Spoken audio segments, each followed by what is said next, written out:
नमस्कार। इस दिल से के प्रोग्राम में हम चर्चा करेंगे हिंदुस्तान किस तरह से बदल गया है और 1984 से कैसे बदल गया है। 1984 का मैंने जिक्र इसलिए किया और आपको थोड़ी देर में बता दूंगा, लेकिन उस समय आपको मालूम है कि इंदिरा जी की हत्या हुई, राजीव गांधी जी प्राइम मिनिस्टर बने, उनकी बहुमत थी पार्लियामेंट में 400 सीटें से ज़्यादा थी और फिर उसके बाद उनकी सरकार भी गिर गई। फिर 1990-91 में हमें अपना सोना था वो गिरवी रखना पड़ा। उस बीच चंद्रशेखर जी प्रधानमंत्री थे, फिर नरसिम्हा राव जी बने, फिर 2 सरकारें और आई। फिर 1998 में भाजपा की सरकार आई और 1998 से 99 से लेकर 2004 तक वो सरकार रही। उस समय बीजेपी का रवैया कुछ और था। कांग्रेस की सरकार फिर 2004 से लेकर 2014 तक रही और फिर बीजेपी दोबारा आई और नरेंद्र मोदी जी ने उसका नेतृत्व संभाला और प्रधानमंत्री बने। बीजेपी पहले क्या थी, आज क्या है, पहले उसकी नीतियां क्या थी, आज क्या हैं, पहले उसका फोकस क्या था, राष्ट्र विजन क्या था, आज क्या है, और किस तरह से हिंदुस्तान विकसित भारत के सपने देखता है, इसके बारे में हम बात करेंगे। और ऐसे एक शख्स के साथ, एक हस्ती के साथ जिसका इतिहास 1984 से हिंदुस्तान के इतिहास से जुड़ा हुआ है। तो अगर हम उनका कार्यकाल देखें कि कैसे उन्होंने इस देश को देखा है बड़ी गहरी नज़रों से और कैसे देश का बदलाव हुआ है, और उनकी आंखों से हम देखेंगे तो हिंदुस्तान का इतिहास भी हमारे सामने आ जाएगा इस कार्यकाल का। वो ऐसे शख्स हैं, सभी हिंदुस्तानी उनको जानते हैं और मैं समझता हूँ कि जब वो बोलते हैं, जब वे अपनी बात रखते हैं बड़ी संजीदगी से और सोच विचार से, और सारा देश उनको सुनता है। वो हैं यशवंत सिन्हा जी। बहुत बहुत धन्यवाद आपका आने का। आपने अपनी पटना यूनिवर्सिटी में अपना बीए किया और हिस्ट्री में, और उसके बाद आपने पॉलिटिकल साइंस में एमए किया। फिर आप 2 साल आपने पढ़ाया पटना यूनिवर्सिटी में। फिर उसके बाद आप आईएएस में आए 1960 में, और आपका आईएएस का जो मैंने पढ़ा है उसमें आपका कॉमर्स ट्रांसपोर्टेशन मिनिस्ट्री के साथ बड़ा लगाव रहा, उसमें आपने काम किया। और फिर आपके मन में आया कि ये मैं ब्यूरोक्रेट रहना नहीं चाहता, और 1974 की बात है। उस समय एक टोटल रेवोल्यूशन जेपी मूवमेंट थी, तो आप उसको ज्वाइन करना चाहते थे। और फिर आपने, जेपी ने आपको कहा और बाकी लोगों ने कहा कि अभी वक्त नहीं है, लेकिन फिर भी आप ब्यूरोक्रेसी में खुश नहीं थे और 1984 में आपने फिर आईएएस छोड़ा। इसलिए मैंने 1984 से शुरुआत की। फिर आपने छोड़ा, जनता दल में रहे, और जनता दल के बाद आपने चंद्रशेखर जी को ज्वाइन किया, वित्त मंत्री रहे। उस समय गिरवी हुई, गोल्ड की गिरवी हुई, $400 मिलियन का हमें लोन मिलना था। और आपने उसके बाद, बिकॉज आप उस समय फिनेंस मिनिस्टर भी थे, और उसके बाद आप 1998 में वाजपेयी सरकार में आप फिनेंस मिनिस्टर रहे। आप उसके बाद 2002 से 4 तक फॉरेन मिनिस्टर रहे। आप लोकसभा में थे, बीच में 1988 में एक बार राज्यसभा में भी थे। कैसे हिंदुस्तान का नक्शा बदला है आपने देखा है। तो मैं आपसे पहली बात पूछना चाहता हूँ, पहले हिंदुस्तान क्या था, आज का हिंदुस्तान क्या है? मुझे पुराना हिंदुस्तान चाहिए। आज का हिंदुस्तान मुझे नहीं चाहिए। पुराने हिंदुस्तान में बहुत सारी खूबियां थी। आपने मेरे आईएएस की नौकरी जब मैं करता था उसकी चर्चा की, फिर मैं पब्लिक लाइफ में आया, उसकी चर्चा आपने की। तो मुझे ये लगता है कि पूरी व्यवस्था ही जैसे बदल गई हो। देखिए, 3 प्रधानमंत्री, चंद्रशेखर जी, वाजपेयी जी और नरसिम्हा राव जी, ये तीनों आपस में बहुत मित्र थे। अच्छा। और बहुत सारी ऐसी फोटोज़ हैं सेंट्रल हॉल की कि तीनों आपस में बैठे हैं, चुहल हो रही है, मजाक हो रहा है। अच्छा। हाँ, और वो एक, मैं अगर कहूँ तो वो एक आनंद का समय था कि आप राजनीति में हैं, पार्लियामेंट में हैं, तो इसलिए हैं क्योंकि उसमें आपको आनंद आता है, करवाहट नहीं थी। हाँ, कोई करवाहट नहीं थी। हमको याद है, मैं पहले आया राज्यसभा में, जैसा आपने कहा, खूब गर्मा गर्मी होती थी बहस में, और उसके बाद हम लोग निकल कर आते थे सेंट्रल हॉल में, वहाँ गर्मा गर्म चाय पीते थे एक दूसरे के साथ। हम लोगों ने कभी जो वहाँ पर जो भी गर्मी दिखाई हो उसको कभी लेकर सदन के बाहर नहीं दिखाई। हम लोग बिल्कुल ही मित्र होते थे बाहर निकलकर, चाहे हम किसी भी दल के हों।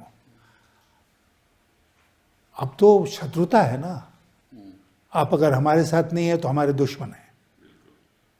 तो ये बात उसमें नहीं थी, और इसलिए मैंने कहा कि पार्टियां अलग अलग होते हुए भी सारे लोग एक दूसरे के मित्र भी थे, एक सद्भावना थी आपस में। और हम लोग पार्लियामेंट्री कमेटी वगैरह में जाते थे तो सब तो एक दल के लोग नहीं थे, लेकिन उसमें बहुत अच्छा लगता था, क्योंकि उसमें सब लोग मित्र की हैसियत से सुझाव भी सुनते थे, विपक्ष के सुझाव भी सुनते थे। बिल्कुल सुनते हैं साहब। वो पार्लियामेंट के अंदर आदमी बोलता था विपक्ष में रहते हुए भी, तो उसकी बात सुनी जाती थी, बात को नोटिस में लिया जाता था, न केवल उसका उत्तर दिया जाता था बल्कि उस पर बहुत बार अमल भी किया जाता था। और मैं बताऊं आपको, बहुत पीछे की बात नहीं, लेकिन 2004 से 2009 तक मैं राज्यसभा में रहा। फिर 2009 में मैं आया लोकसभा में। तो उस समय जैसे मनमोहन सिंह प्रधानमंत्री थे, लेकिन पार्लियामेंट्री मैनेजमेंट प्रणब बाबू के पास था। और प्रणब बाबू इतने अच्छे व्यक्ति थे। एक दफा लोकसभा में क्या हुआ कि विपक्ष में और सत्ता पक्ष में झगड़ा हो गया, बहुत जोर का झगड़ा हो गया। अच्छा। हाँ, और house had to be adjourned. तो मैंने देखा कि प्रणब बाबू चल के मेरे पास आ रहे हैं, मैं बीजेपी के बेंचेस में बैठा हुआ था। तो उन्होंने कहा कि भाई यशवंत, हमसे कोई गलती हो गई। तो हमने कहा कि थोड़ा ज़्यादा गुस्सा आ गया आपको, लेकिन कोई बात नहीं है, अगर हाउस जब रिकन्वीन करता है तो आप उठ के इस बात को स्वीकार कर लें कि हमने गुस्से में कुछ बातें कह दी हैं, किसी को बुरा लगा है तो मैं उसके लिए माफ़ी चाहता हूँ, फिर सब कुछ सामान्य हो जाएगा। उन्होंने मेरी बात मानी, उठकर उन्होंने ये बात कही जैसे ही हाउस रिकन्वीन हुआ, और सब कुछ बिल्कुल सामान्य हो गया। फिर एक दूसरे से बातचीत करना, मतलब मुझे याद है कि मैं उस समय parliamentary standing committee on finance का चेयरमैन होता था। Pranab babu as finance minister used to invite me to his house for lunch, for tea, और बैठ के हम लोग बातें करते थे। तो बिल्कुल एक ऐसा नहीं होता था। और भी बहुत से लोग थे कांग्रेस पार्टी में उस समय जिनके साथ मित्रता का भाव था, और इसलिए आप कभी भी पार्लियामेंट्री डिबेट्स में उनके ऊपर उस तरह का अटैक नहीं कर सकते हैं जैसे आज के दिन होता है। That's correct। अभी देख, नरसिम्हा राव जी ने वाजपेयी जी को यूएन डेलीगेशन का लीडर बना के भेजा था अपने कार्यकाल में। ये बना के भेजा था। मैं आपको याद दिलाऊं कि 1971 में जब बांग्लादेश वाला इशू चल रहा था, तो उस समय इंदिरा जी ने जयप्रकाश नारायण को भेजा था वर्ल्ड कैपिटल्स में। हाँ, कि आप जाकर इसको भारत के केस को रखिए दुनिया के सामने। अच्छा, आप जेपी की अपनी पर्सनालिटी थे। मुझे इसलिए ये बात याद है क्योंकि जेपी आए उस समय बॉन होता था वेस्ट जर्मनी का कैपिटल, मैं वहीं पोस्टेड। आप पोस्टेड थे, कौंसल जनरल ऑफ फ्रैंकफर्ट में रहे। बॉन में आप पोस्टेड, बॉन में रहे। तो जेपी आए थे बॉन उस समय, और सोशलिस्ट इंटरनेशनल के चलते विली ब्रांट उस समय चांसलर थे, तो उनसे उनकी पर्सनल दोस्ती थी। तो उन्होंने विली ब्रांट से मुलाकात की और हिंदुस्तान का पक्ष उनके सामने रखा। तो ये तो एक गिव एंड टेक बिल्कुल बराबर बना रहता था, सब लोग उस पर चलते थे और उसमें कोई राजनीति नहीं होती थी। आप सोचिए कि इंदिरा गांधी ने जेपी को भेजा, कि आप जाओ वर्ल्ड कैपिटल्स पे और भारत का पक्ष रखो। तो वो तालमेल तो ख़त्म हो गया, करवाहट आ गई। वो समझते हैं कि हम पे विपक्ष के लोग हैं वो एक उनके दुश्मन हैं, और उस पर ऐसे ऐसे भाषण देते हैं हमारे प्रधानमंत्री जी कि ऐसा लगता है कि एक जंग हो रही है पार्लियामेंट में। देखिए, मैं आपसे कहना चाहता हूँ, बहुत बड़े बड़े प्रधानमंत्रियों को हमने देखा है, और जैसा आपने कहा कि राजीव गांधी जी कितना ह्यूज बहुमत लेकर आए थे जिसका कभी किसी ने मुकाबला नहीं किया है। तो उस समय क्या होता था? उस समय ये होता था कि बातचीत होती थी, बहस होती थी, आपकी बात सुनी जाती थी, उनकी बात हम सुनते थे, और रेयरली ये होता था कि झगड़ा हो जाए और हाउस एडजर्न हो जाए। ये नहीं था। और उसके बाद जैसा मैंने कहा कि अगर हाउस एडजर्न भी हो गया गहमा गहमी में, तो फिर सेंट्रल में आके सब लोग मेकअप कर लेते थे आपस में। तो वो वातावरण जो है वो बिल्कुल बदल गया। एक बात और कहूँ, बड़े बड़े प्रधानमंत्री हुए हैं इस देश में। जब प्रधानमंत्री लोकसभा या राज्यसभा एंटर करते थे तो आज जो दृश्य देखने को मिलता है, जैसे गुलामों की टोली खड़ी हो गई है। गुलामों की टोली, सारे के सारे वहाँ गुलाम बैठे हैं ऐसे करके। फिर वो आए महामहिम तो वो खड़े हो गए, फिर वो बैठे तब वो बैठे। ये सब थोड़ी होता था। जी हाँ, नहीं होता था। मैं भी तो हूँ यहाँ कितने भी कब, अभी बहुत दिनों से देख रहे हैं इसको। तो ये अच्छा, चलिए इस पे छोड़िए। ये तो खैर आपने बहुत विस्तार से हमें बताया कि उस समय क्या रवैया रहा ऑपोजिशन और सरकार का। ये बताइए कि भाजपा की सरकार जब आई 1999 में और 5 साल उसका आपने कार्यकाल संभाला, तो आपने कई सी नई बातें की। उसमें आपने FRBM लाए, फाइनेंशियल रिस्पॉन्सिबिलिटी बजट मैनेजमेंट, वो एक नई बात लाई। और आपने कहा फिस्कल रिस्पॉन्सिबिलिटी होनी चाहिए, क्योंकि मुझे ऐसा लगता है कि जब 1990-91 में वो हादसा हुआ कि हमें $400 बिलियन लोन के लिए, तो आपने सोचा कि अगर मुझे कभी मौका मिलेगा तो मैं ऐसा कभी आगे नहीं जानेगा। ये तो आपकी राष्ट्र समझ ली और पैशन फॉर द कंट्री। और फिर आपने बड़े बदलाव किए, टेलीकॉम सेक्टर में किया, नेशनल हाईवे हमारा जो प्रोग्राम बना था वाजपेयी जी का, उसको आप आगे लेकर आए। आपने कई सेक्टर्स में बदलाव लाने की कोशिश की। तो how was your tenure as finance minister before we talk about the foreign ministry? देखिए, ऐसा हुआ, मैं एक बात आपके ध्यान में लाऊंगा कि वाजपेयी जी के फर्स्ट चॉइस फाइनेंस मिनिस्ट्री के लिए जसवंत सिंह जी थे, मैं नहीं था।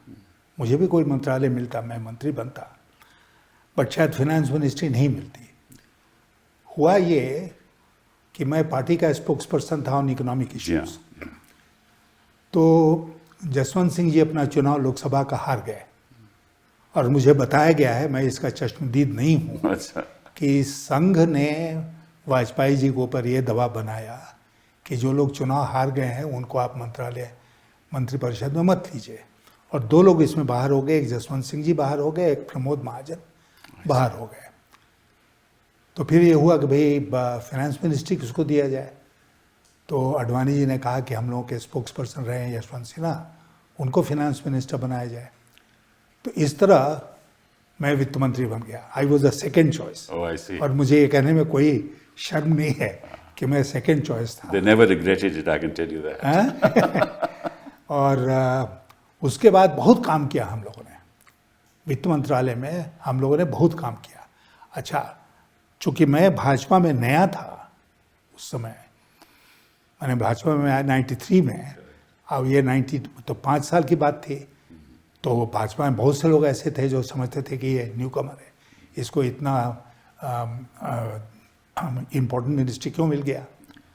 तो शुरू में हमारी कुछ दिक्कत रही इस बात को लेकर, लेकिन फिर हम एक दिन वाजपेयी जी के पास गए। उन्होंने कहा कि देखिए, मैं एक सक्सेसफुल फाइनेंस मिनिस्टर उस समय तक नहीं हो सकता हूँ जब तक आपका पूरा भरोसा हम पर नहीं हो, क्योंकि बिल्कुल ही बहुत सारी चीज़ों में हमको कदम से कदम पीएमओ के साथ मिला के चलना पड़ेगा। तो उन्होंने हमको याद है, उन्होंने कहा कि पूरा भरोसा है, आप इसकी चिंता मत कीजिए। और फिर उसके बाद वाजपेयी जी ने कंपेयर टू टुडे पूरी छूट दी।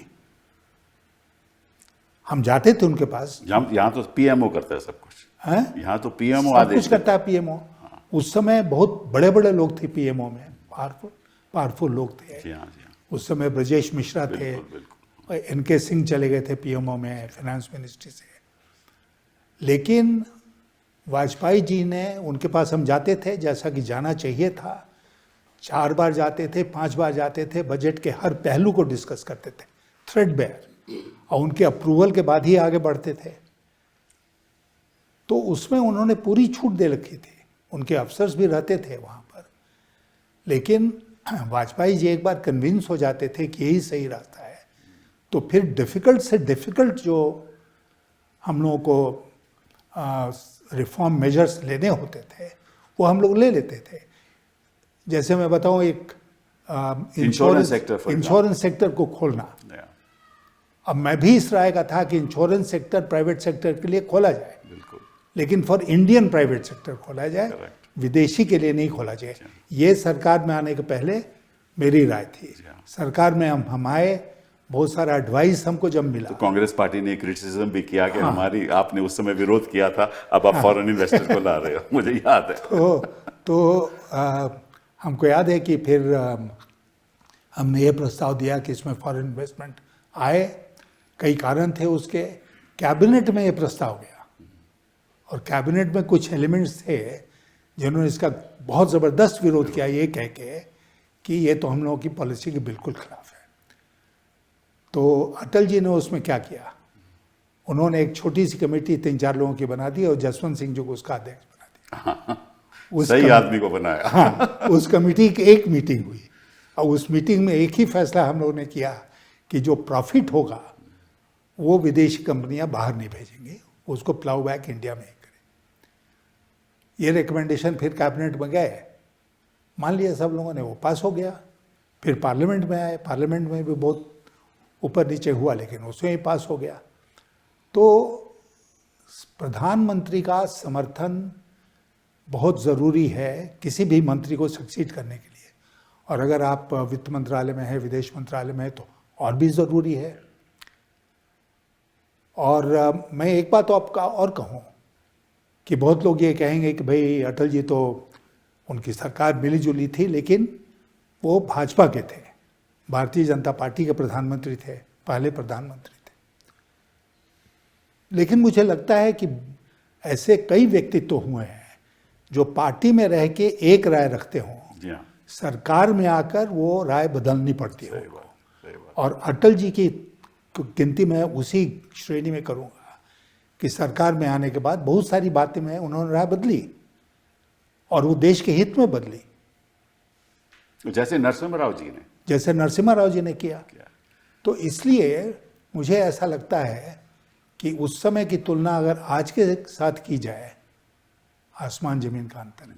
जी हाँ, क्योंकि जो liberalisation process doctor Manmohan Singh as finance minister हुआ, उसको आपने बहुत तेजी से आगे बढ़ाया। बिल्कुल, हाँ। और कोई दूसरा रास्ता नहीं था, कोई रास्ता भी नहीं था। इसी बीच में 2 साल के लिए चिदम्बरम फाइनेंस मिनिस्टर बने, उन्होंने भी आगे बढ़ाया। उसके बाद हम आए, 4 साल हम रहे। अब देखिए हालत है देश की, उसके बारे में आप बात करना चाहते हैं कि देश उस समय हमारी वित्त मंत्रालय की लक्ष्य क्या था और आज क्या हो रहा है कि आज इतना ज़्यादा गिरावट आ गई है, अनएम्प्लॉयमेंट इतना बढ़ गया है, कोई इन्वेस्टमेंट नहीं हो रहा, बाहर से भी कम आ रहा है, केवल कोई थोड़ा बहुत आता रहता है। पिछले साल में तो कमती हो गया।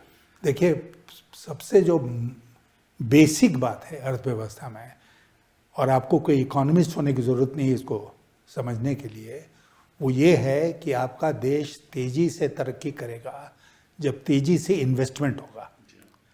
इन्वेस्टमेंट कहाँ से आएगा? इन्वेस्टमेंट आएगा डोमेस्टिक सेविंग्स से, जिसमें पब्लिक प्राइवेट दोनों है, और उसके बाद आएगा विदेशी निवेश से। लेकिन मैं आपको बताऊं कि बहुत अच्छे समय में जब हम लोगों का rate of investment per annum used to be let's say 38%, तो 38% में 36% used to be domestic savings, और 2% होता था विदेश का निवेश।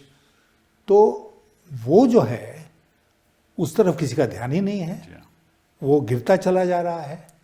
क्योंकि अचानक हमको लगता है कि पूरी अर्थव्यवस्था में ऐसा लगता है जैसे कि मुद्रा का संकट हो गया। जी हाँ, मुद्रास्फीति का भी संकट है और मुद्रा का भी संकट है। बिल्कुल बिल्कुल। अभी आरबीआई को पता नहीं कितने मिलियन रुपीस को रिलीज करना पड़ा जी हाँ, उस मुद्रा के संकट से निपटने के लिए। तो इकोनॉमिक मैनेजमेंट जो है इस देश का, जो प्रबंधन है, वो अब तो ये कहते हैं कि हमारी जी $5 ट्रिलियन इकोनॉमी है। इसका तो मतलब, मुझे तो मतलब नहीं इसका समझ आता। मैं आपसे 5 कहता ट्रिलियन इकोनॉमी से क्या होगा? मैं जाके पूछता हूँ अपने पुरानी कॉन्स्टिट्यूंसी में कि भाई ट्रिलियन का मतलब जानते हो? काहे के लिए जानेगा? अच्छे लोग नहीं जानते हैं कि कितने शून्य होते हैं 1 ट्रिलियन में। और उसका डॉलर में आप बात कर रहे हैं। जी हाँ, डॉलर से क्या लेना देना? ये तो हम रुपए में, जब रुपया, अरे जब तक पर कैपिटा इनकम नहीं बढ़ेगी तो उसका क्या फायदा? 5 ट्रिलियन इकोनॉमी का क्या फायदा? कोई फायदा नहीं है। तो ये जो है, ये लोग माहिर हैं सपने दिखाने में, और सपने दिखाते हैं। एक बड़ी ताकत जो इनको मिल गई है कपिल जी, वो ताकत है गोदी मीडिया की। तो इसलिए कोई भी झूठ बोलो वो सच के रूप में परोसा जाएगा। वो तो फिर उसकी चर्चा अभी करेंगे थोड़ी देर में। लेकिन इतना मैं कहना चाहता हूँ कि अगर आप ब्रिक्स की कंट्रीज भी देख लो, वहाँ भी सारी ब्रिक्स की कंट्रीज में हम सबसे नीचे हैं। हमारी पर कैपिटल लगभग $2,800 है आज के दिन, 9,000। लेकिन ब्राज़ील की 12,000 है। तो कहने का मतलब यह है कि अगर, और इतना अंतर है गरीब और अमीर में, वो बढ़ता जा रहा है। बढ़ता जा रहा है। हाँ, और लगभग हमारी जो पॉपुलेशन है में से 80 करोड़ पॉपुलेशन तो 5,000 महीना कमाती है, उससे ज़्यादा कमाती भी नहीं। जब तक आप बॉटम ऑफ द पिरामिड की स्थिति, आर्थिक स्थिति नहीं ठीक करोगे, तब तो बदलाव तो आ ही नहीं सकता। 80 करोड़ से ज़्यादा लोगों को तो हम 2 शाम का भोजन दे रहे हैं। That's right। क्यों? इसीलिए कि गरीब है। क्यों? अगर सब कुछ हंकी डोरी है तो भाई आप इतने लोगों को क्यों खाना खिला रहे हो? यही बड़ी भारी पर। अच्छा चलिए, बात अब इसकी छोड़ दीजिए, आर्थिक व्यवस्था की। अब आप फॉरेन मिनिस्टर रहे 2002 से लेकर 2004 तक, और ऑपरेशन पराक्रम भी हुआ उस समय, और आपने काफ़ी उसमें मदद की उसके सुधार लाने में। तो बताइए कि आपका फॉरेन मिनिस्ट्री का जो कार्यकाल रहा, और इसके बाद आज के दिन जो आप फॉरेन पॉलिसी को देख रहे हो, किस नज़रिए से देखते हो आप? देखिए, मैं एक अपनी डींग हाँकने के लिए नहीं, लेकिन एक उदाहरण के रूप में आपको बताना चाहता हूँ कि जनवरी 2004 के मई में हम चुनाव हार गए, बट जनवरी 2004 में बायलैटरल डिस्कशंस के लिए आई वेंट टू वाशिंगटन, और वाशिंगटन में मेरी मीटिंग्स थी स्टेट डिपार्टमेंट में। लेकिन जब मैं वहाँ पर पहुँचा तो हमारे राजदूत थे, उन्होंने मुझसे कहा कि साहब, आपका first appointment at 9 o'clock in the morning is with president Bush. उन्होंने आपको बुलाया है वाइट हाउस में, आपसे वो मिलना चाहते हैं। अब आप जानते हैं कि फॉरेन मिनिस्टर से काहे के लिए मिलेगा अमेरिका का राष्ट्रपति, लेकिन निमंत्रण था। मैं गया white house, famous Oval office में, उनकी हमारी मुलाकात हुई। 20 मिनट तक ये बातचीत चली, जनरल बातचीत होती रही।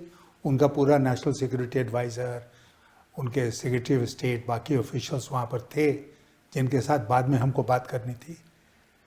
ये मैं उदाहरण के तौर पर इसलिए कह रहा हूँ कि उस समय तो नहीं भारत की मीडिया में ये चला कि डंका पिट रहा है विदेशों में भारत का। मुझे नहीं याद आता है, बात आई गई, ख़त्म हो गई कि भाई भारत के विदेश मंत्री से अमेरिका के राष्ट्रपति, कोई छोटी सी खबर छपी यहाँ पर, डंका पिट रहा है। ये तो मैंने पहली बार सुना कि भारत की विदेश नीति का डंका पिट रहा है। भारत की विदेश नीति की अनेक सफलताएं हैं विश्व में, बिल्कुल अनेक सफलताएं हैं, लेकिन किसी ने कभी डंका पीटने की बात नहीं की। मोदी जी ने विदेश नीति को कंप्लीटली पर्सनलाइज कर दिया। हमारे जो विदेश मंत्री हैं आज के दिन, he is no more than a glorified foreign secretary. और वो सब लोग जानते हैं कि जिस दिन मोदी जी का प्लेजर समाप्त हो जाएगा, उस दिन वो कहीं के नहीं रहेंगे।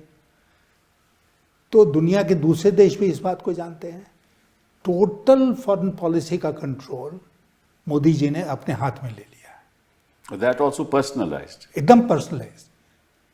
पता नहीं कितने देशों में गए, मुझे लगता है कि टिम्बकटू छोड़कर शायद हर जगह हो लिए हैं। इतना पैसा खर्च हुआ, उसके साथ उस सब जो उन्होंने परिश्रम किया या मौज उड़ाया, वो नतीजा क्या हुआ? उसका नतीजा आज देखने को मिल रहा है ना। आज हमको वो देखने को मिल रहा है। अब की बार ट्रंप सरकार का नतीजा, आईएमएफ में मामला आया पाकिस्तान को लोन देने हमें का। एब्सटेन करना पड़ा। नहीं, हमने एब्सटेन किया, लेकिन हमारे साथ कोई और दूसरा देश एब्सटेन। सही बात है, सही बात। हमारे जो दक्षिण एशिया के देश हैं उसमें आज कोई हमारे खास पड़ोसी देश कोई हमारे साथ नहीं खड़ा है। सही बात है। ओनली कंट्री जो हमारे साथ खड़ी रही वो ताइवान। हाँ, ताइवान है, तालिबान है, तालिबान, इजराइल है। बस तालिबान से आप आजकल बातचीत हो रही है। बहुत खुशी की बात है ना कि तालिबान ने हमारा समर्थन किया और पहलगाम का जो आपने जो स्ट्रेटेजिक पार्टनरशिप को आगे बढ़ाया with the United states of America, उसका बड़ा प्रभाव भी पड़ा और उसका हमें फायदा भी हुआ। Ultimately doctor Manmohan Singh carried it forward and we ultimately had the nuclear deal. बिल्कुल। और मैं आपको बताऊं कि वो जो प्रतिबंध लगाया था यूएस ने हमारे न्यूक्लियर टेस्ट के बारे में, वो धीरे धीरे करके, हम उनके पास नहीं है कहने के लिए कि प्रतिबंध उठा लो, उन्होंने खुद, हमने एक्सप्लेन किया कि हमको क्यों न्यूक्लियर टेस्ट करना था। President Bush had a great role to play there. हाँ बिल्कुल। और इसलिए उसी से फिर अल्टीमेटली ये न्यूक्लियर डील हुआ है इंडिया और यूएस के बीच में। करेक्ट। चलिए इस बात को छोड़ के हम आप एक थोड़ी सी पर्सनल बात करते हैं। आप बीजेपी में एक वरिष्ठ नेता उभर के आए, सब लोग आपको सुनते थे। फिर जब अडवाणी जी ने जिन्ना के बारे में कुछ कहा तो आपने कुछ बयान दिया, आप नाखुश थे उस बयान से। तो थोड़ी आपके जो संबंध थे बीजेपी से वो थोड़े कम होते रहे। ये बात सही है ना? हाँ, ये बात सही है, क्योंकि उस समय मुझे बहुत अच्छा नहीं लगा जब पाकिस्तान जाकर जिन्ना के मज़ार पर जाकर उन्होंने जिन्ना की तारीफ़ की। हम सब जानते हैं, मैं तो इतिहास का विद्यार्थी भी रहा हूँ, कि देश के बंटवारे के लिए जिन्ना पूरी तरह से जिम्मेदार थे। अंग्रेज़ों की मदद से उन्होंने देश का बंटवारा करवाया। तो उस जिन्ना की तारीफ़ किया जाए एक भाषण को लेकर जो उन्होंने नेशनल असेंबली में दिया, मुझे लगा कि ये ज़्यादा कुछ हमने सीमा कुछ क्रॉस कर ली, और इसलिए मैंने अपनी नाराज़गी व्यक्त करी। और उसके बाद नतीजा भी ये हुआ कि फिर आप पार्लियामेंट में लीडर भी थे, फिर आपको लीडरशिप भी हटाया गया। हाँ, हटाया गया। उसके बाद से तो धीरे धीरे करके दूरी बढ़ती चली गई। और जो जिस अडवाणी जी ने कहा था कि मैं दिवाली गिफ्ट हूँ, जब मैंने बीजेपी ज्वाइन किया था, एग्जैक्टली, तो उनसे व्यक्तिगत रूप से, हालांकि मैं गया उनके पास, उन्होंने बहुत सफाई दी हमको कि मैंने क्यों बोला, क्या बोला, पुस्तकें वगैरह दिखाई। मैं संतुष्ट नहीं हुआ, मेरे अपने विचार थे, लेकिन But that's the difference between a bureaucrat who is independent minded or a bureaucrat who is a supplicant. That is the key.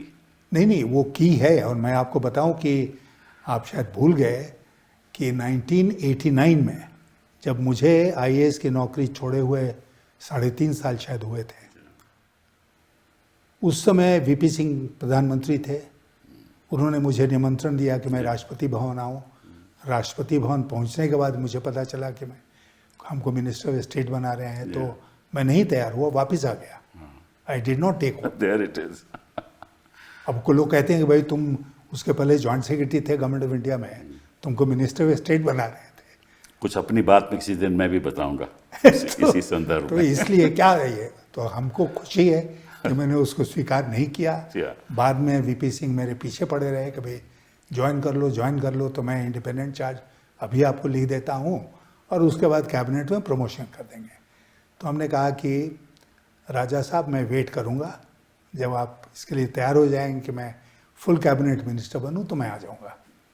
वो मौका नहीं आया। फिर उसके बाद ये भी तो हुआ ना कि जब Pranab Mukherjee presidential candidate declare हुए तो आपने उनका साथ दिया, उससे और करवाहट बढ़ गई। फिर 2018 में आपने बीजेपी छोड़ दिया। लेकिन ये जो बीजेपी है, मैं केवल आपसे आपके विचार पूछना चाहता हूँ कि ये जो बीजेपी है, ये तो बीजेपी है ही नहीं मेरे हिसाब से, क्योंकि जो नीतियाँ बीजेपी की थी ये तो इसको अलग होकर चल रहे हैं कि जिस तरह से ये विवाद समाज में पैदा कर रहे हैं, जिस तरह से एक कम्युनिटी को दूसरी कम्युनिटी से लड़ा रहे हैं, ये तो बीजेपी की कभी पॉलिसी थी ही नहीं। कम से कम अटल जी की नहीं थी। हाँ, उस कार्यकाल में तो ऐसा कभी हुआ ही नहीं। कुछ लोग कहते हैं कि अडवाणी जी की थी, लेकिन अटल जी की अडवाणी जी तो हिंदुत्व की वजह से बीजेपी को बहुमत उन्होंने दिलाई। लेकिन देखिए, मैं आपको कहूँ कि सरकार में आने के बाद Advani ji deputy prime minister थे और होम मिनिस्टर थे। वाजपेयी जी ने उनको इस बात के लिए राजी किया कि हुर्रियत के साथ वो बात करें, और हुर्रियत के साथ रात बात करने के लिए अडवाणी जी तैयार हो गए। वो बातचीत आगे नहीं बढ़ी क्योंकि सरकार चली गई। लेकिन ये अप्रोच था वाजपेयी जी का कि अडवाणी जी को भी उन्होंने वो जो आप कहें एक फंडामेंटलिज्म का रास्ता था उससे दूर हटाया, और सरकार की जो पॉलिसी होनी चाहिए उस पॉलिसी पर चलने के लिए उनको राजी किया। मैं भी उस समय पार्लियामेंट में था और मैंने कभी नहीं देखा वाजपेयी जी को या अडवाणी जी को इस इशू पे डिवाइड एंड रूल जो पॉलिसी आज के दिन हो रही है, इसको आगे बढ़ाने का कभी कोई ऐसे कदम नहीं, कोई कदम नहीं उठाया। और आज की जो बीजेपी है जिसका आप जिक्र कर रहे हैं, उस बीजेपी में हिंदू मुसलमान छोड़कर दूसरा कोई मुद्दा ही नहीं। हाँ बिल्कुल, और इसी आधार पे वो जीतते हैं। हाँ, इसी आधार पर वो जीतते हैं। और चाहे वो देश किसी और में जा रहा है, गरीबी का कोई मुद्दा ही नहीं है, चर्चा ही नहीं होती इस देश में, अनएम्प्लॉयमेंट की कोई चर्चा ही नहीं होती। और आज की स्थिति है कि चलिए आपने पाकिस्तान से बात करना छोड़ दिया, उसका नतीजा क्या हुआ? हम नहीं, आप कह रहे हैं कि बात करेंगे तो क्या फायदा? लेकिन पीओ के बारे में बात करेंगे नहीं, पहले तो तालिबान से बात शुरू कर दी उन्होंने। और आतंकवाद के बारे में बात करेंगे। भाई आप जानते हैं कि there was a composite dialogue process, उसमें आतंकवाद भी था। तो इसलिए ऐसा नहीं है कि पाकिस्तान से जब बातचीत होती थी तो आतंकवाद के ऊपर बातचीत नहीं होती थी। ऐसा नहीं था कि जो पहले की सरकारें नहीं, उन्हें आतंकवाद के ऊपर कोई कठोर नीति का अनुसरण नहीं किया, ऐसी बात नहीं थी। ये नहीं कि पहली बार हम पाकिस्तान को सबक सिखा रहे हैं। आपने ऑपरेशन पराक्रम का जिक्र किया, उस समय कुछ शिकायत हुई ऑपरेशन पराक्रम की, कितना पैसा खर्च करके हम ट्रुप्स को लेके गए बॉर्डर पर, तो क्या नतीजा निकला? वॉर तो हुआ नहीं।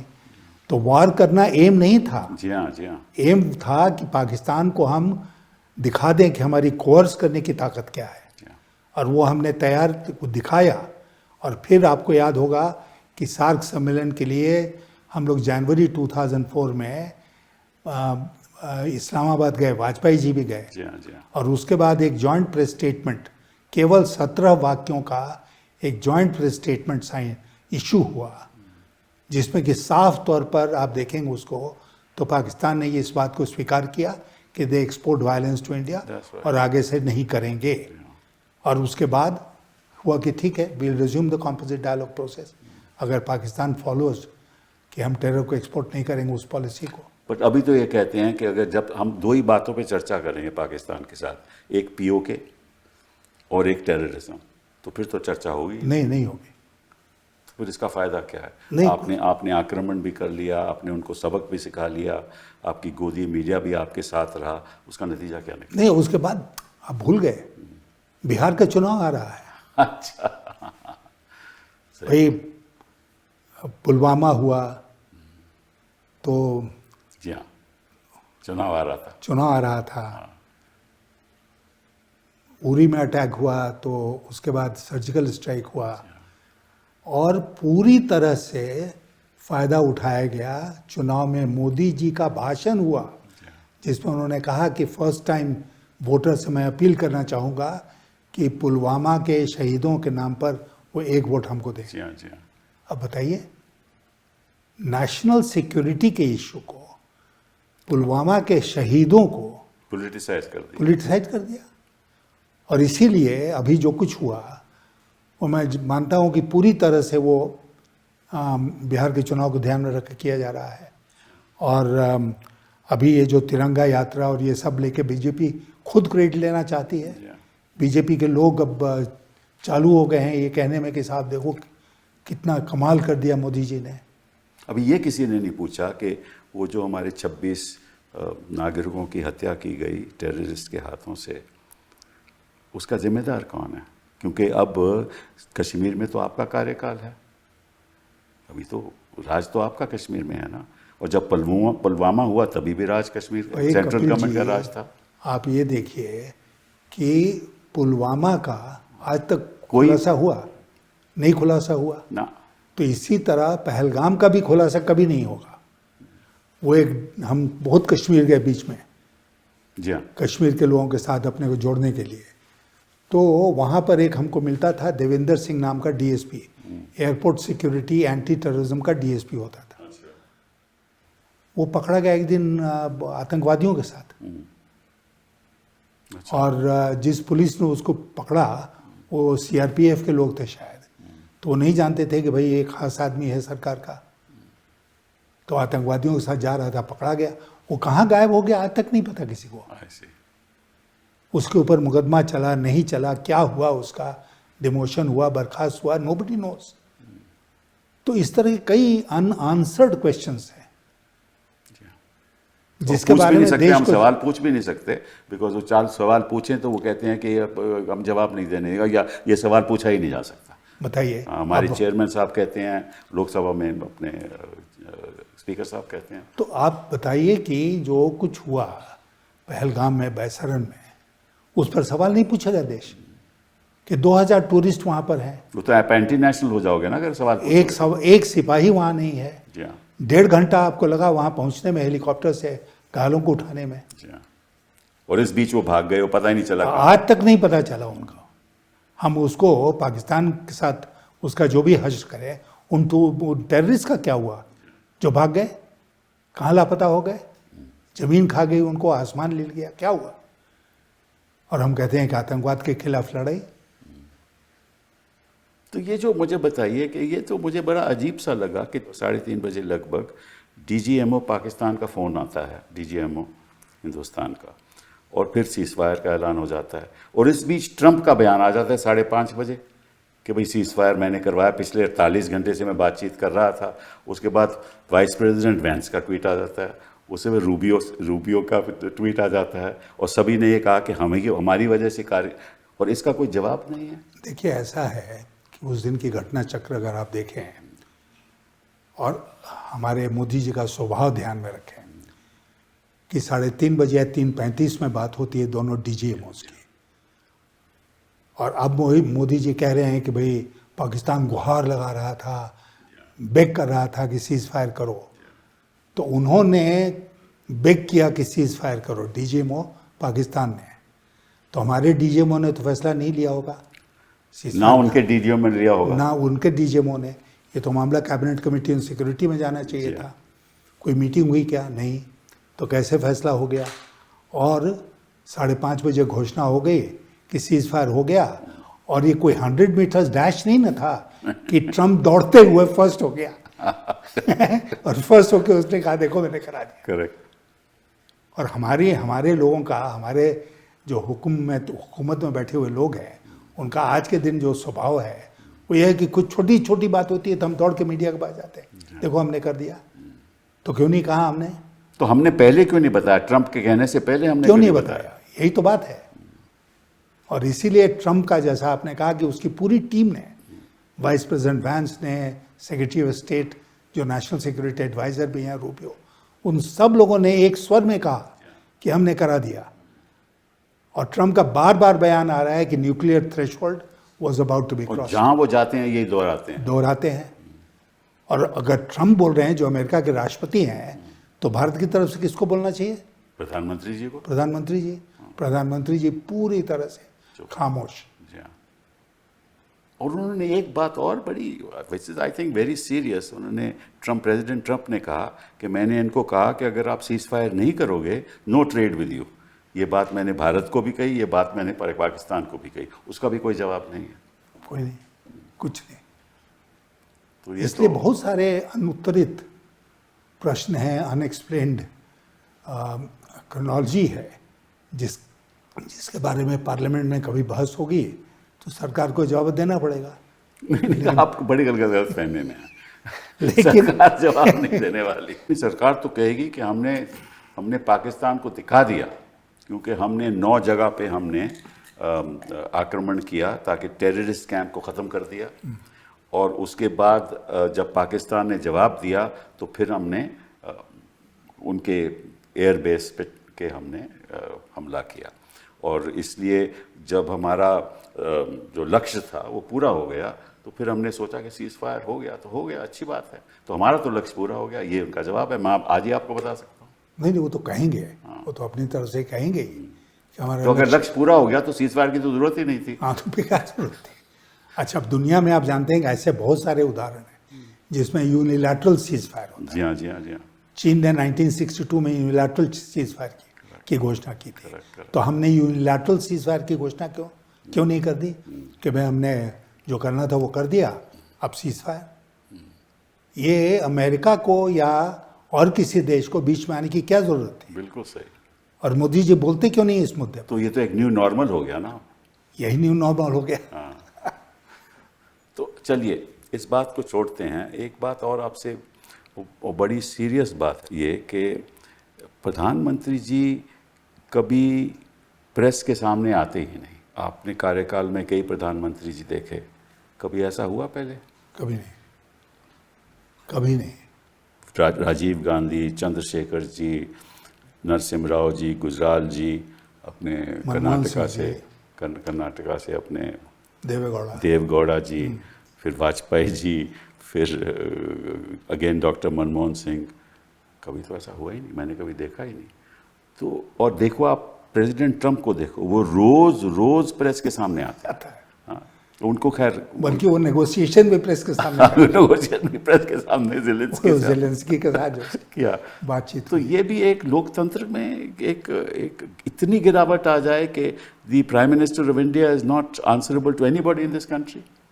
देखिए, आपने देखा होगा इस बात को कि प्राइम मिनिस्टर साहब जो हैं वो जब तक टेलीप्रॉम्प्टर नहीं हो तब तक वो बोलते नहीं।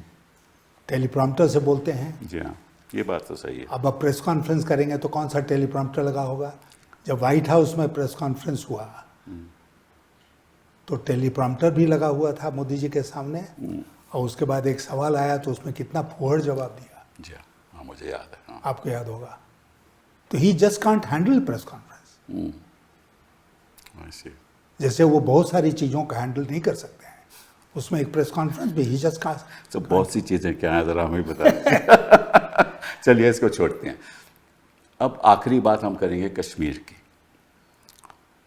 जब ये हादसा हुआ पहलगाम में, और कश्मीर भी एक आवाज़ से उन्होंने कहा कि हम इसके बिल्कुल खिलाफ हैं और सरकार के साथ हैं, और हमें ना सोचिए कि हमें लोगों के साथ हैं, और एक माहौल भी पैदा हुआ देश में, एक स्वर में हमने साथ दिया सरकार का। अब इन्होंने एक स्टेटमेंट दी है कि अगर कोई भी टेररिस्ट फिर हमला करेगा तो it will be an act of war. तो इसका मतलब एक तो ये साबित हो गया इनकी अपने ही स्टेटमेंट से कि टेररिज्म का अटैक ज़रूर होगा, क्योंकि टेररिज्म तो ख़त्म नहीं हुआ। तो अगर टेररिज्म ख़त्म नहीं हुआ तो ये सब करने की ज़रूरत क्या थी, और अब इसका प्रभाव कश्मीर पे क्या पड़ेगा, और कश्मीर में आगे के वर्षों में स्थिति क्या रहेगी? देखिए, पहले तो इन लोगों को झूठ बोलने की आदत ख़त्म करनी पड़ेगी। जब 370 हुआ और ये सब हुआ तो उन्होंने क्या कहा कि आतंकवाद ख़त्म हो गया कश्मीर में। फिर आतंकवाद चलता रहा, आज भी चल रहा है।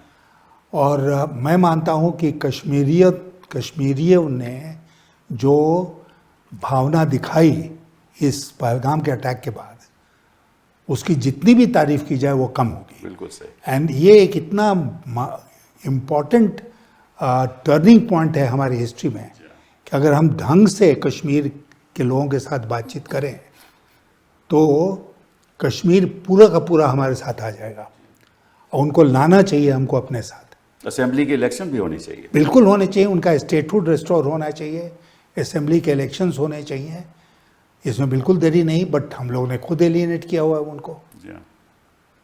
जो मैं आपके टेररिज्म की बात है वेरी इंटरेस्टिंग, क्योंकि मैं कुछ आंकड़े देख रहा था कि टेररिज्म का बढ़ावा 2000 के बाद बड़ी तेज़ी से हुआ। फिर मेरे पास 2014 के फिगर हैं कि 240 इंसिडेंट हुए जब ये सरकार बनी, तो उस समय जो टेररिस्ट जो मारे गए, हाँ, वो लगभग 2014 में 114 थे। अगर आप चलिए 2015 में 115 हुए, 2016 में 165 हुए, 2017 में 220 हुए, 2018 में 271 हुए, और 2019 में 163 हुए, 2020 में 232 हुए। इसका मतलब कि 370 के हटाने के बाद टेररिज्म बढ़ा है कश्मीर में, कम नहीं हुआ। तो इसका मतलब 370 होता या ना होता, उसका तो कोई फ़ायदा हुआ नहीं। टेररिज्म में उसका कोई असर नहीं पड़ा है। और देखिए, पाकिस्तान जानता है कि एक मिनिमम नंबर ऑफ टेररिस्ट कितने होने चाहिए कश्मीर में at a given point of time, जिसमें पाकिस्तान के भी होने चाहिए और कश्मीर के भी होने चाहिए। दोनों मिला के 200, 150, 300 इतने टेररिस्ट बराबर वो कोशिश करते हैं कि कश्मीर में रहें और आतंकवाद की घटनाओं को अंजाम देते रहें। अब वो कोशिश होती रही कि मार के उनको कम करो, फिर पाकिस्तान भेज देता है उनको। लेकिन ये जो आपने थ्रेशोल्ड की बात की ना, हमने खुद अपना थ्रेशोल्ड रेज किया है, ये कह के कि अगर टेररिस्ट घटना घटती है तो हम उसको एक्ट ऑफ वॉर मानेंगे। अब कोई भी सिरफिरा टेररिस्ट अगर है तो लोग कहेंगे कि आप करिए, अब करो, आप फिर से act of war against him, against Pakistan. जी हाँ, जी हाँ। तो फिर पाकिस्तान के खिलाफ फिर जंग छेड़ो। ये खुद ही हमने अपने आप को दुविधा में पड़ गए। हाँ, डाल दिया है। तो ये तो बड़ा मुश्किल। और अगर ऐसा होगा तो देखिए क्या है कि अब सख्ती हो जाएगी सिक्योरिटी फोर्सेस की कश्मीर में। बिल्कुल। आप देख रहे हो कि कुछ लोगों के घर भी उजाड़ दिए इन्होंने, तो अगर सख्ती होगी तो फिर अगेन सिचुएशन इन कश्मीर थोड़ी और ख़राब हो जाएगी।